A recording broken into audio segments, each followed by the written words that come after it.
What is politics? I study politics, and I think Hassan will agree with me when I say politics can be anything. It's everything that we engage in, from school councils that you might have at primary school. Has anyone here been part of the school council before? So I'd say that is one of the lower levels of politics, and that's where it begins, and it can work its way all the way up to Parliament, where we have prime ministers. And to begin with, can anyone tell me what this flag is? Perfect answer. Who got that right? Yes, lots of people. Now for the next one, can somebody at the front see if they can guess this one? Musa, can you? Yes, the US states, that's correct. Great answer. Start at the front, what do you know? What flag is it? China. Correct, very good answer, very good. Really well done, that's really impressive.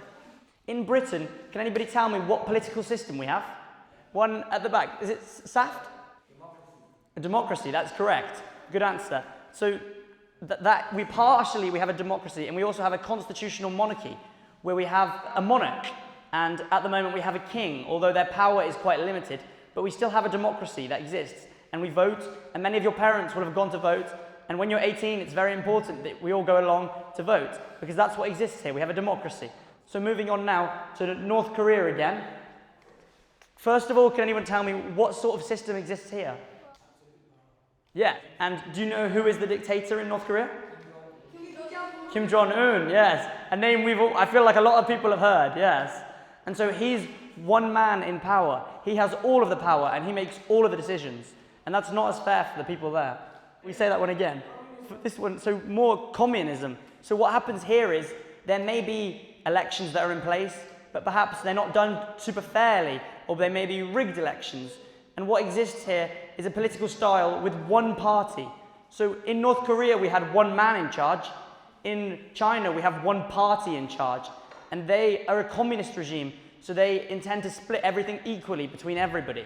And then moving back onto our final one, Russia.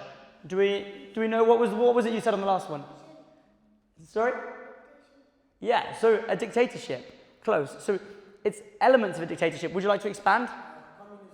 Yeah, so once again, communism, this one is a bit of a grey area, so it was a bit of a trick one that I threw in, because as we said over here, it does have communist tendencies, but it also has elections which make it seem democratic, and it appears democratic. But when people in Russia go to vote, people don't believe their votes always, and they will be fixed, the votes. What did I say over there? Can we test on that one? What is different about the voting in Russia? It's rigged, yes, we are listening. We move on. Now I'd like to move on to drawing our own flag.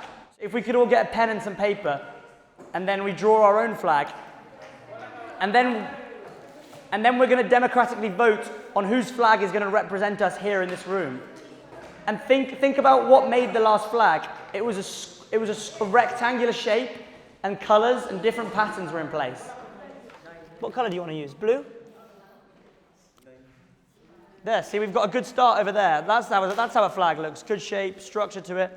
Choose to draw one of the flags we've seen today, or any other flags that you know, or if you'd like to create your own flag, go for it, and then we'll have a talk about what they look like after. Has everybody got a pen? Do you need a pen? So we're going to give 5 minutes now. Everybody focus on drawing your flag. Colours, shapes, patterns, all very important. How is everyone's flags coming along? We'll give it a couple more minutes, okay? Ahmed Raza? We've got lots of Afghanistani flags over here. You started a trend. Good work. Sasha, you can call me Sasha. Sasha. Good work. You did a star. Everyone's drawn some really good flags now around, and I've been having a look at them, okay? Great work. Feel free to keep on working on your flag. I've got 4 flags here, okay? 1. Who drew this flag? Yeah, put your hand up, Take credit for your work. It's a good flag, good work. So we've got 1 flag. We've got this. Where did this come from? It came from down here. Ahmed Raza, you drew this? Great flag. From your own creation. I really like it. Great work. And then I want to show 2 more. This came from the back right. Nice style, different. It's similar to the Japanese one, but different colors. I like it. So now we have, is the Indian flag? No, own creation. Inspired by the colors. I like it. It's good. So now, if we were going to vote on some of the different flags, and we were to say, vote on which flag represents us.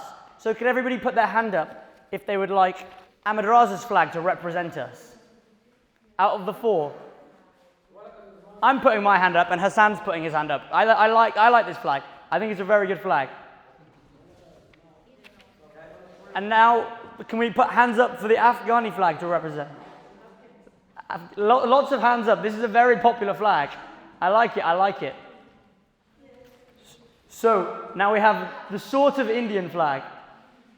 Any voters? Come on your own work. Hands got to go up. There, we've got a few. We've got some hands down here. And then the green variation of the Japanese flag. Okay, a few hands are going up. I like it. So what we've just partaken in there is a form of democracy. We've all voted for what flag we want to represent us. And now, what we could do is we could all put our hands down, all put our heads down and vote again and see if people vote differently when they can't see what others do.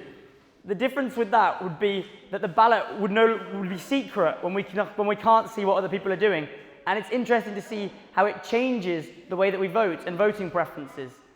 Back in the United Kingdom, they changed it so you could vote secretly because people were being pressured into voting other ways. And now I wanted to move on to something else after this.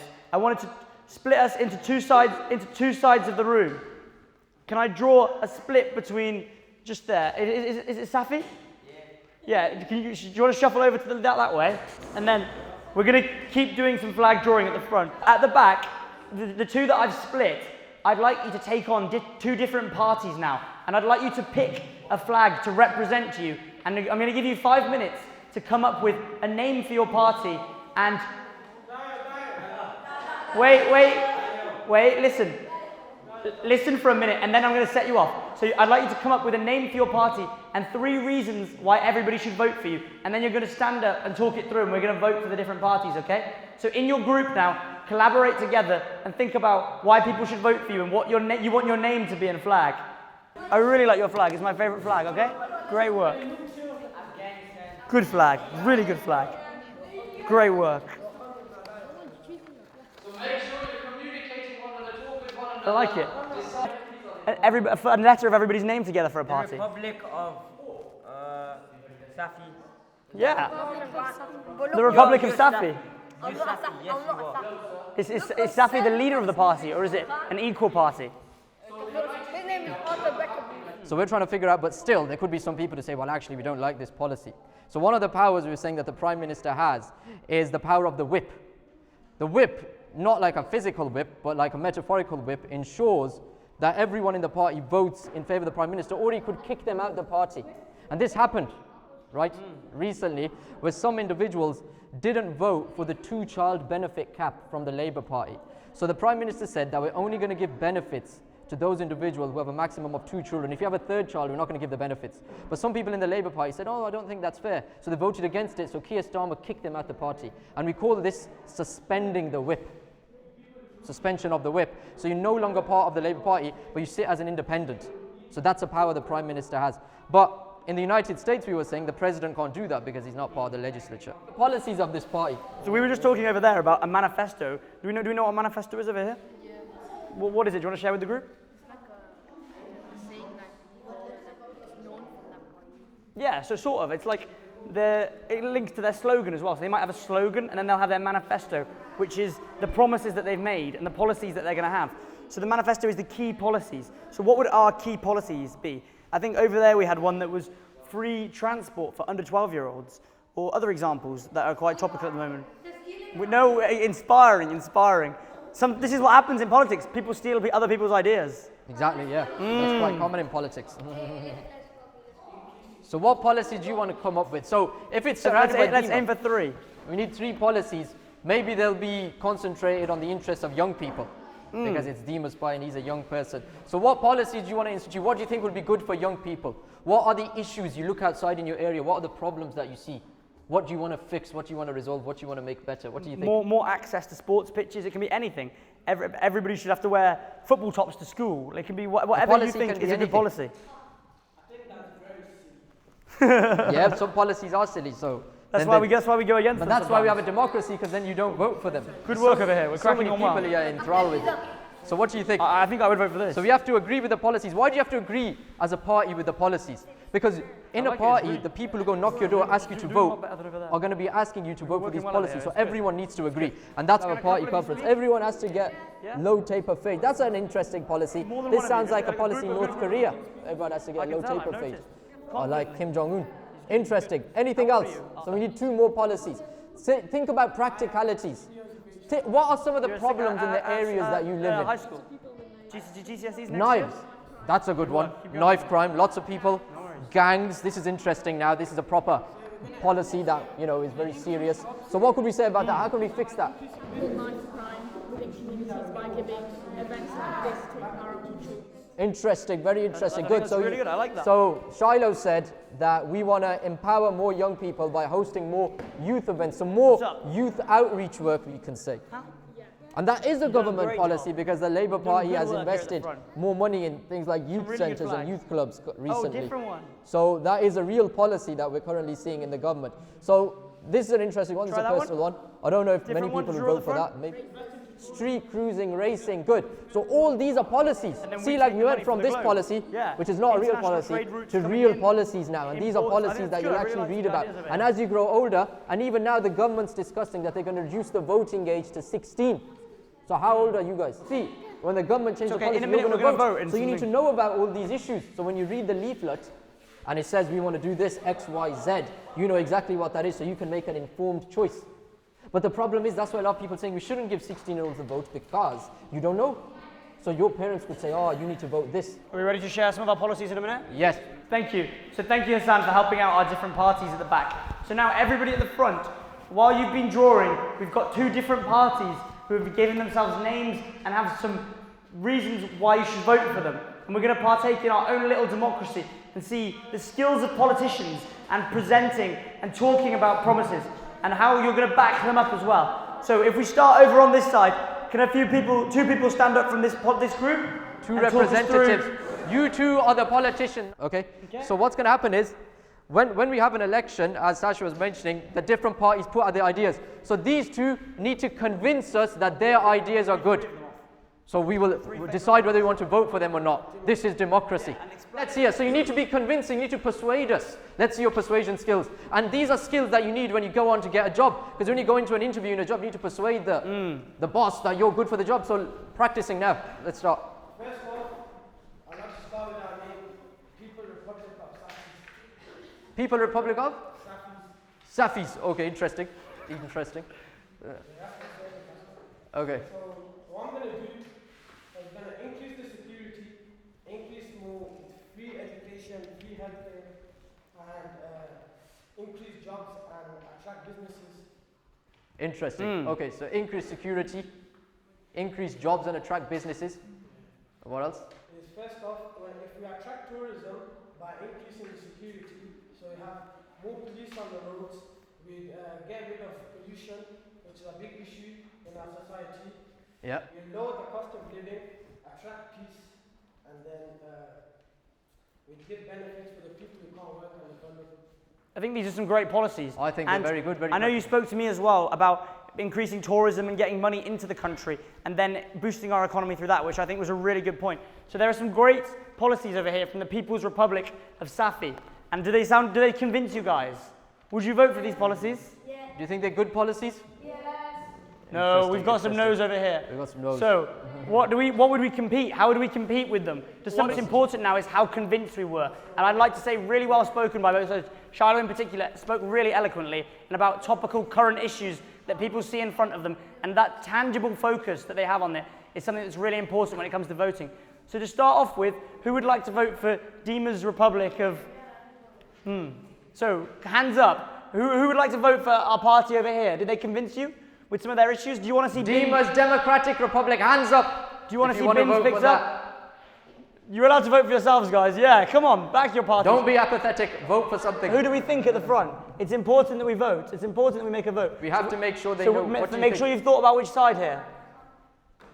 Okay, and then over here for what was the name again?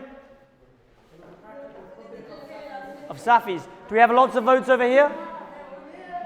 Yeah. So that shows we've just reenacted democracy ourselves here. And as a result, you would now come into power, and all of the policies over here might be neglected. And even though 49% of people can end up voting one way for the right in a democracy, that voice can still be silenced. And it's really important that we take note of that and acknowledge the policies there and the minority. And if I was to then go on and say only this side of the room could have voted, that would have been unfair, and how that would have made you feel betrayed by democracy as well. So it's important that everybody has free speech and can come along to the polls to vote, and that everybody takes full advantage of that to go to vote. Now, I don't know how much time longer do we have, Hassan? We have like 5 minutes. We've got 5 more minutes. So there's a few more policies I wanted to share myself. And I wanted us to vote by going to different sides of the room with what we agree on. I'd like to say, keep homework forever. What side of the room would you go on? Would you keep homework forever, going over to the right, or do you want to go over to the left and ban homework? What do we think about that? Everybody stand up now. Everybody get up on your feet, everyone. On our feet. What side of the room do we think, guys? Okay, but remember, don't just think short term, think long term. What are the long-term implications of you banning homework? Isn't it funny when a lot of us come home after a long day at school and we go, no, I wish I had no homework, no, I don't want homework. But when it comes to it, and we think about the long-term implications, we're inspired to do our homework. Can we have a reason from Khan? Why do you think we should ban homework? It's a good reason. Do we have any reasons over here that have thought through the long term of why we should keep homework? Do we want to start off with Demon? I'd like to hear a reason from you. Homeworks make you revise things that you learn in the classroom. And if you don't revise it, you'll just forget it after a few days. That's really important, and I think it's memory. One more reason over here for homework. Can I go from just over there in the blue jacket? No, just sorry, just there. You, yeah. It helps you revise for exams and when for GCSEs and when you go to universities where homework is important, so you can learn well. That's definitely. I think that's a really good point, and it's the discipline aspect of it I like as well. What do we think about that? Everyone must study maths until they're 18, or everybody does not have to do maths until you're 18 and can stop at 16 with your GCSEs? Do we have any movers? Does anybody want to see maths kept all the way up until you're 18? If I share a few reasons, some people say that it would help with financial literacy later in life, and people, when it comes to their accounts, doing it themselves and their savings, and they think that maths is a core skill and will benefit people in all aspects of their life. But on the other hand, is it fair to make everyone do maths when some people struggle and they're not going to pursue that as a career? So we're all in favour of not keeping maths for A-levels and not making it mandatory. What reasoning do we have behind that? Can anyone provide a reason? So good, we want everyone to get involved. Think in your heads, think about reasons. This reasoning skill will help you in life, so you get a good job. Think. Everyone. Financial education and to enhance your mathematical skills. So you think everybody should study maths until they're 18? Excellent, good answer. Okay, that's interesting. And Dima, what do you think? When you go to your corner shop, there are people that all do basic calculations that using a calculator to do your shopping. I think that's really important, and it just shows how important maths is on a day-to-day basis. Interesting. So he's saying even the most basic jobs like working in a corner shop, you still need maths because you need to do the two. Excellent, that's interesting. And one more, what reasoning do we have over here in the corner? Okay, Shiloh. Yeah. Primark and McDonald's, they want you to get a B in maths. Yeah, it's So very paramedic competitive. is a different level. So now, should 16-year-olds be allowed to vote? At the moment, in Scotland and in Wales, for certain elections and local elections, 16-year-olds can vote. What do we think about this? Should we have, on this side, you have to be 18 to vote. On this side, stand if you think 16-year-olds should be allowed to vote. So same as, oh wait, it's different. Okay, yeah, it's different to the computer, yeah. Okay, so over here, 16-year-olds should be allowed to vote. Over here, if we think you should have to wait till you're 18 to vote. Okay, so 16 here and 18 there. Think about this. I want to see some good intellectual arguments as to why it should be 16 or 18. Think carefully. I'm looking for some reasons from each side as well. You want good reasoning. Good logical reasons why 16 is good or why 16 isn't good. Can we take a minute and speak to somebody next to you about whether you think people should be around to vote? Do you think the people share your in this room ideas so should you be can voting? develop them. Brainstorm with each other. Safi, do you want to have a word with the boys next to you?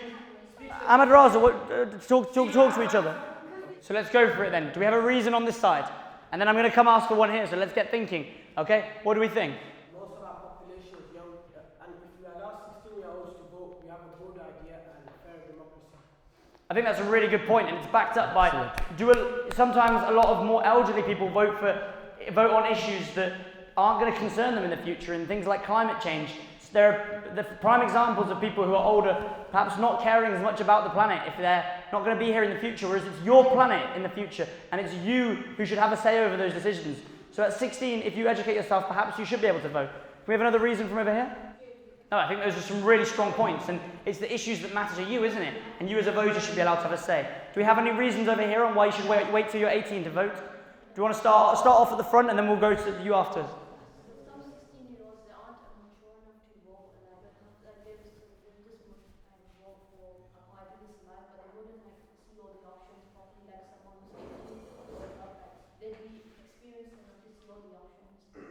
Yeah, so I think that's a really good point. I'd like to expand on that actually, because it's important that everybody in this room takes ownership and educates themselves politically so that they know what the issues are. Because if you know what it is, because there are people who are 18 and older who aren't aware. Perhaps they vote for who they like when they see them on the news, and they vote for the image of the parties rather than the policies and the manifestos that we created earlier and that they really represent. So that's a great reason. I think that's really strong. And yourself?